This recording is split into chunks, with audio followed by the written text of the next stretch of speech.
Hello, I'm Dick Termes. Today we're going to concentrate on the sphere for drawing. And as usual, I want to approach it like we did the cube and the cylinder. We want to look straight at it and see what the best artistic angle is. So I'm looking straight at the ball. I'm having you look straight at it too. And we're going to have a sphere that looks like that. Okay, now I'm going to move it up above my eye and look at it. Okay. So it's going to look like that.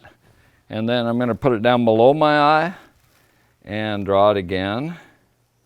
And it's going to look like that. You can see we have a little problem here in drawing the sphere. We need a little bit more to the sphere in order to make it show up as a sphere. If we were doing shading on it, that would be a different thing. We could make it look like a sphere any way we look at it. But then we'd be dealing with light and shadows and stuff.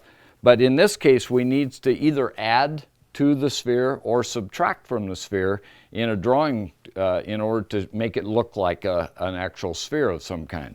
So that's what we're going to be doing next, is subtracting and adding to the sphere. And we have a neat little video that shows this. Take a look at this first. So in this case, you can start to tell it's a sphere because we're stacking spheres behind spheres. And I think you'll recognize this as a lot of different things, like berries, grapes come in this kind of shape. When you're drawing a snowman, which is made out of 3 spheres, if you stack them one direction, you're looking up underneath the snowman. If you stack them like you see it on the right, you're looking down at the snowman.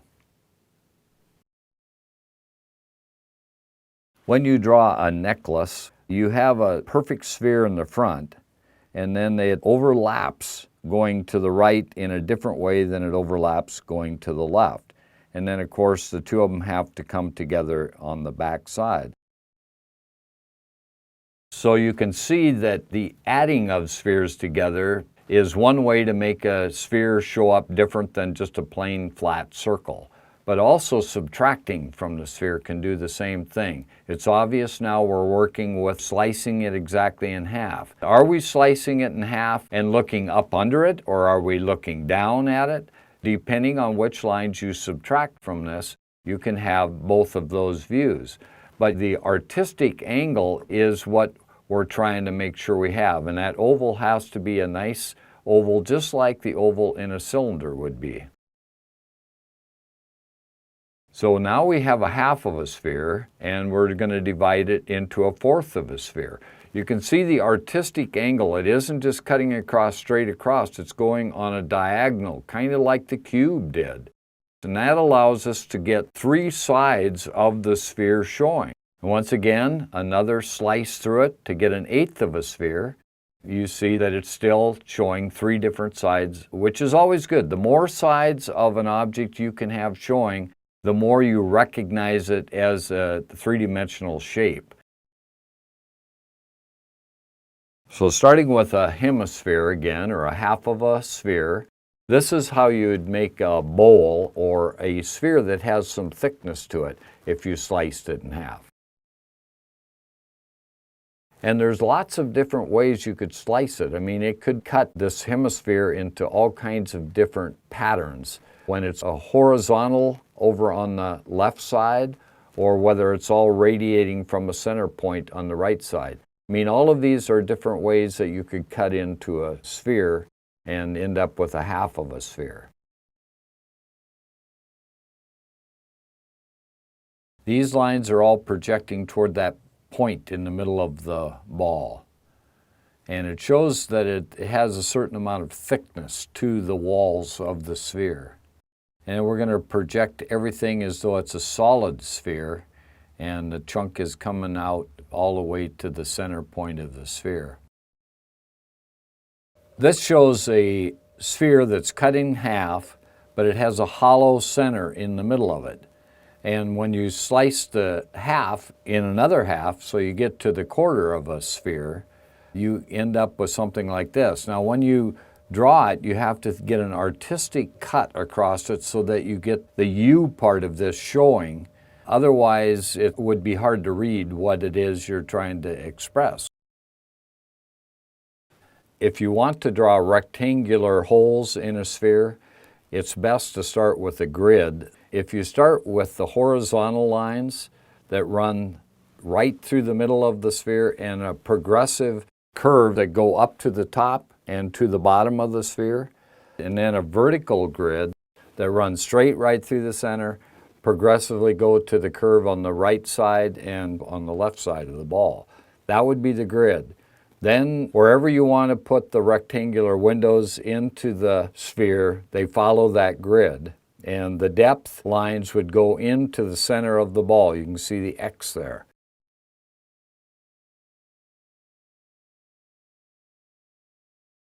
Now if you were to draw circular windows, they turn into ovals as they go from the center outward, either up and down or off to the right and the left.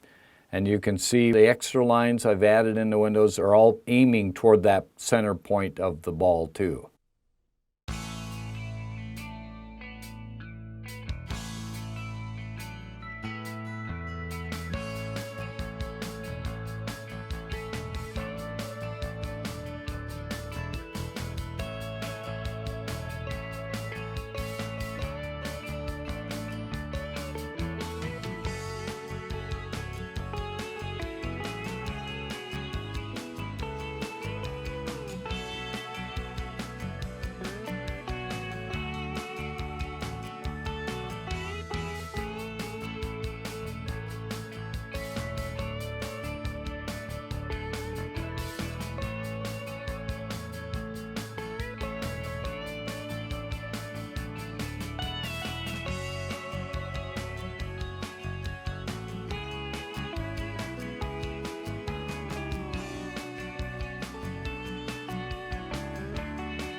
Spheres are found in many places.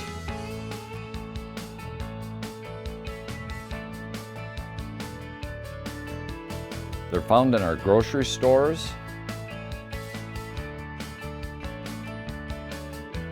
We see them outside. This one looks amazing.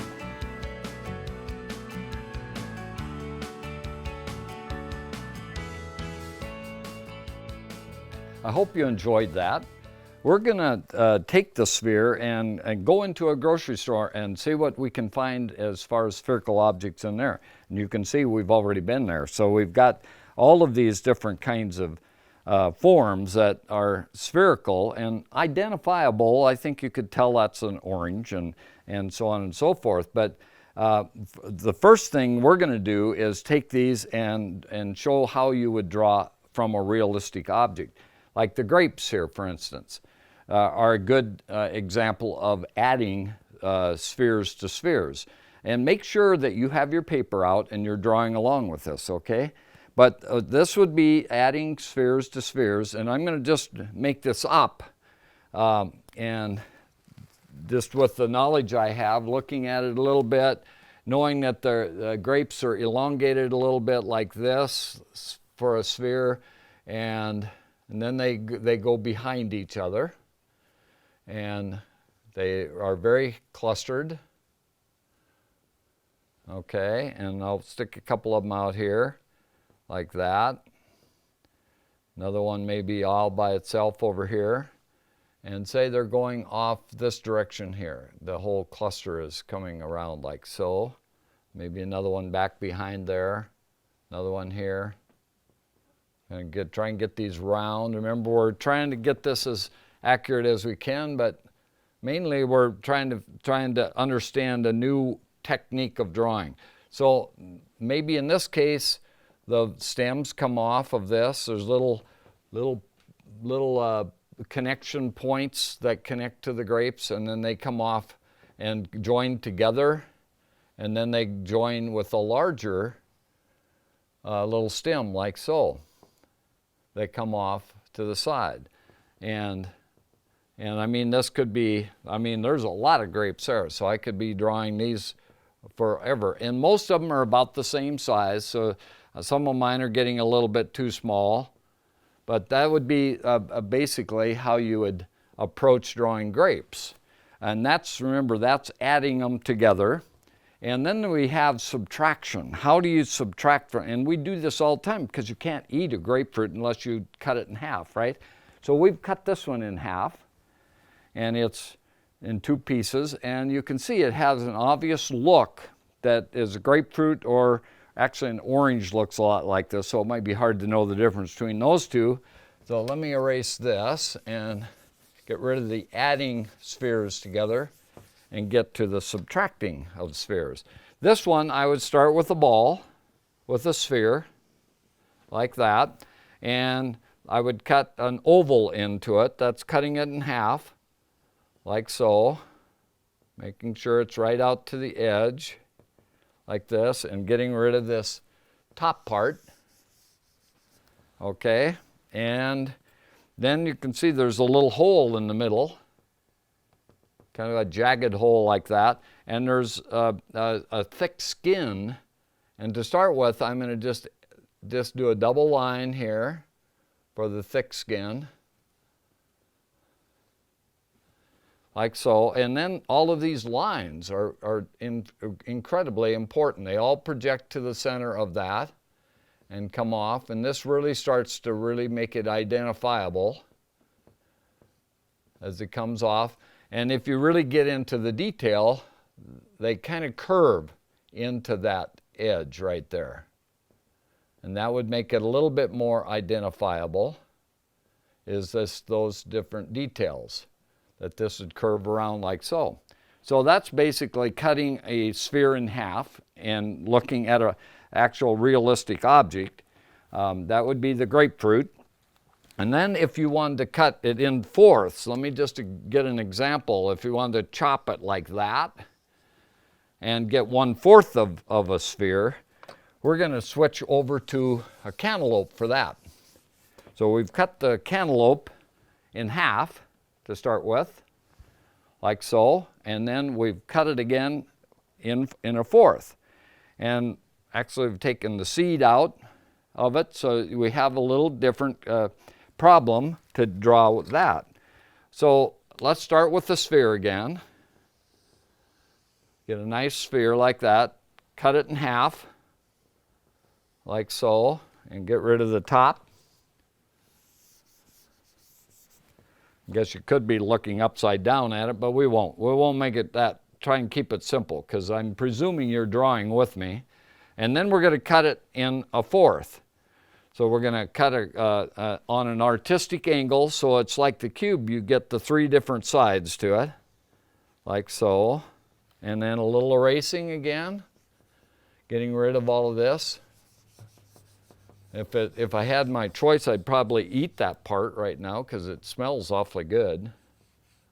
And we've got the 1/4 of the cantaloupe. Now we've got this little notch in the middle, and if we cut that back in, and it echoes this outside shape here, and down here it echoes this shape, okay?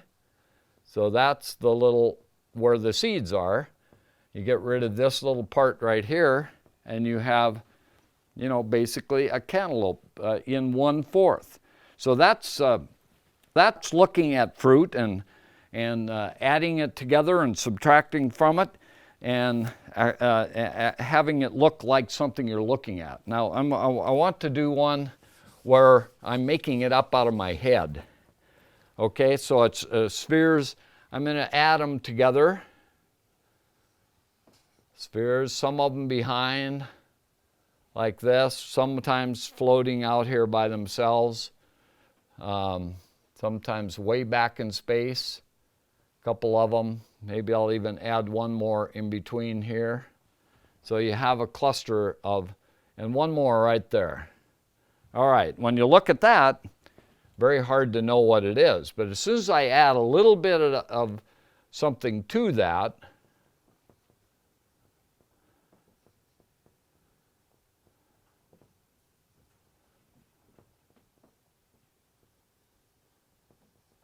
You can start to see where I'm going with this. When you're coming off on this side, I want these guys to all be kind of looking at each other. So I'm going to turn the face slightly this way and get the mouth down below.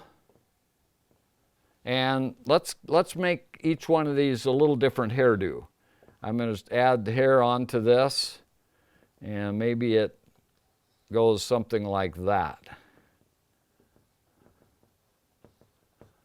And then a little over on this side, maybe it shows up down here too.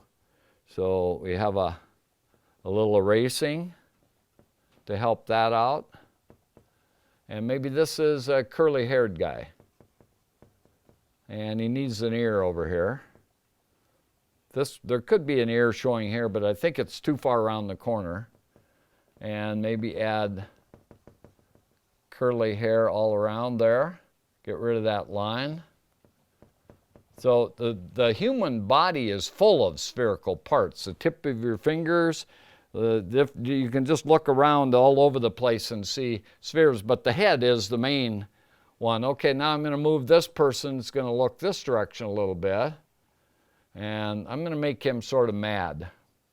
So I'm going to move his mouth like that. So he's really frustrated with these people, you know, and probably he's like me. He's an older guy. He's got an ear down here, a little bit of hair down below. If it's like me, it's at least a little bit wilder. Look, maybe an ear back over there too. Okay, and then to get add a little bit more detail to these guys, this person should be back behind. I'm going to actually run the shoulder here down in front of this person, so he's actually behind there a little bit. His back would be back there. So he would probably be coming in here, down below like that. Put a little, maybe a little necklace sort of thing on here or something. And let's get back and get these guys coming a little.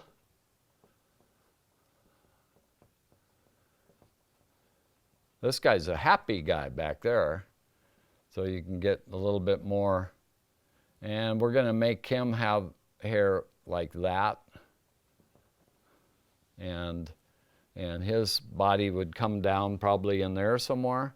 Maybe the front would run across here. And he might have a shirt on too. His shoulder would maybe be about there. She needs a shoulder there. He needs a shoulder here. And all right, and then another person back here.